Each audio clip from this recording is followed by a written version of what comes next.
Assalamu alaikum wa rahmatullahi wa barakatuh.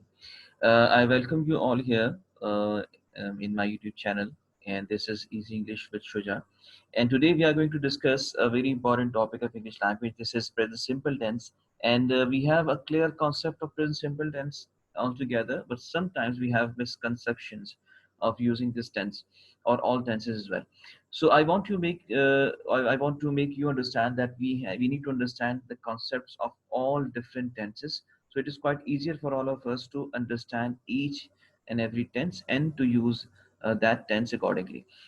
सबसे पहली चीज़ मैं अर्ज़ करूँ कि हमारे यहाँ आपको मालूम है कि हमारे पास जो अंग्रेजी ग्रामर के अंदर जो टेंसेस हैं वो 12 टेंसेस हैं।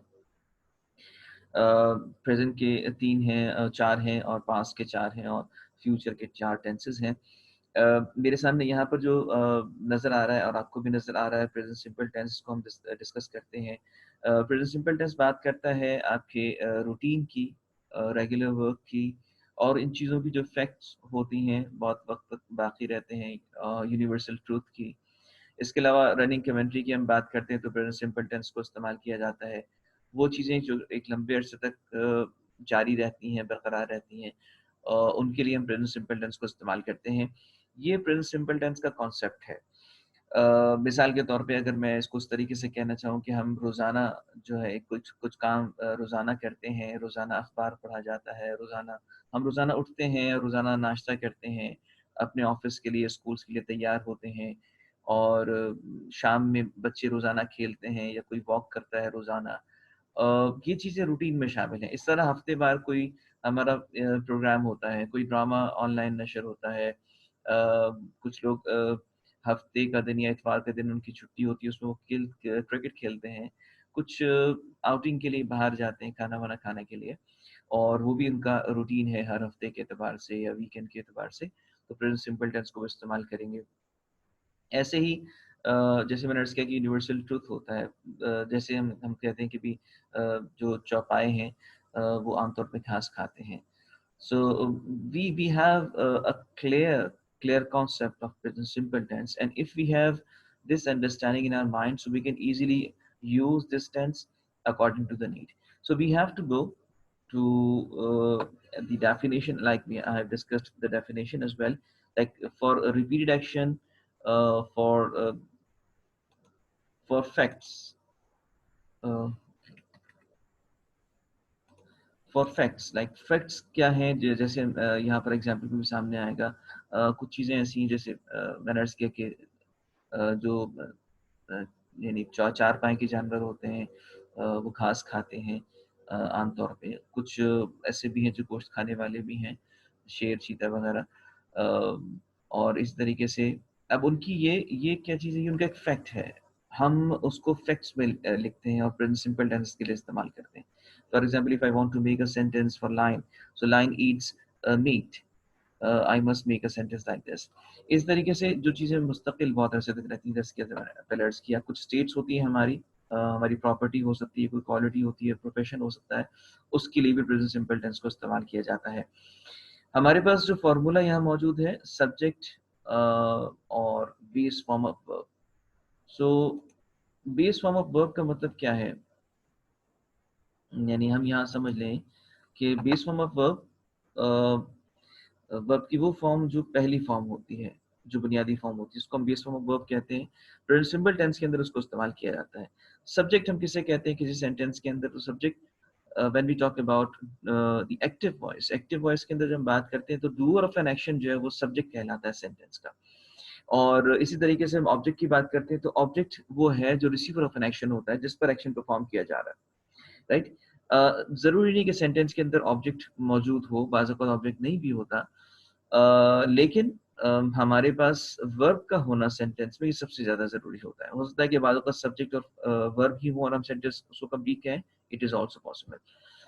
एक्सटेंशन इस्तेमाल की जा सकती है अगर ऑब्जेक्ट नहीं है हमारे पास सेंटेंस में, so we can use extension as well. Extension के अंदर जो हम कोई एडवर्ब भी हो सकता है, एडवर्ब प्लेस भी हो सकता है, so we can have further. Negative कैसे बनाया जाता है? तो हम जब एक्टिव सेंटेंसेस की बात करते हैं तो डू नॉट या डज़ नॉट के ज़रिए से, अगर हम थर्ड पर्सन सिंगुलर के लिए सेंटेंस बना रहे हैं तो हम डज़ नॉट से बनाते हैं। फर्स्ट पर्सन के लिए, सेकंड पर्सन के लिए या सारे प्लूरल पर्सन के लिए हम डू नॉट का सेंटेंस बनाते हैं। फिर वही बेस फॉर्म ऑफ वर्ब इस्तेमाल की जाती है और ऑब्जेक्ट और एक्सटेंशन होता है। डज और डू ये हम इंटरोगेटिव सेंटेंस बनाने के लिए इस्तेमाल करते हैं पहले, फिर सब्जेक्ट का इस्तेमाल करते हैं, यानी जैसे अर्ज किया कि एक्टिव वॉइस में डूअर ऑफ एन एक्शन, और फिर वर्ब की बेस फॉर्म इस्तेमाल की जाती है। आई वेक अप एट 6 AM, मैं सुबह 6 बजे उठता हूँ। एम तो मतलब हम सुबह की बात कर रहे हैं। तो अब यहाँ पर हम एक ऐसे एक्शन की बात कर रहे हैं जो हम रोजाना परफॉर्म करते हैं। हम इसको नेगेटिव बनाएंगे तो हम आई डू नॉट के साथ इस्तेमाल करेंगे। I do not wake up at 6 o'clock और 6 AM in the morning. I do not go for walk, मैं वॉक के लिए नहीं जाता, जो इनकारी जुमला है, नेगेटिव सेंटेंस है। Do you play soccer in the ground, we are asking to someone, हम किसी से सवाल करते हुए सेंटेंस इस तरीके से बनाते हैं। अगर ये सेंटेंस थर्ड पर्सन सिंगुलर के लिए बनाया जाएगा, so does he play soccer in the ground. एक और यहाँ पर मैं एडिशन करना चाहूँगा जो कि मैंने अभी इसमें ऐड नहीं किया। For third person singular, for example if want to make a sentence for Ali,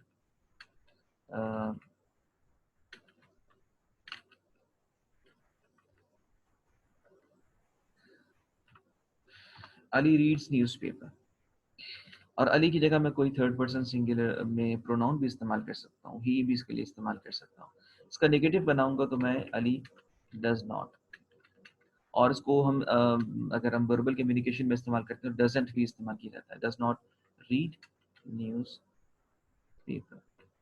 ठीक है।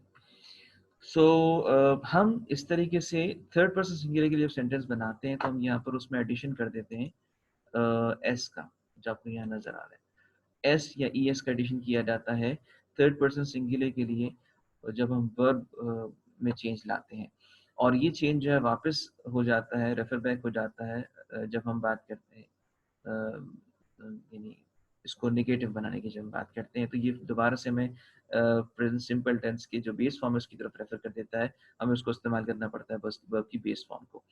इस पर एक पूरा टॉपिक हम डिस्कस करेंगे कि how can we make changes, और why do we make changes in base form of verb when we are making it third person singular verb. So this is the use of present simple tense. इसमें एक चीज और ये लिखी हुई है, जब हम फैक्ट्स की बात करते हैं तो मछली पानी में रहती है या मछलियां पानी में रहती हैं, we make sentence like this: fish live in water, or fish lives in water is also a right sentence.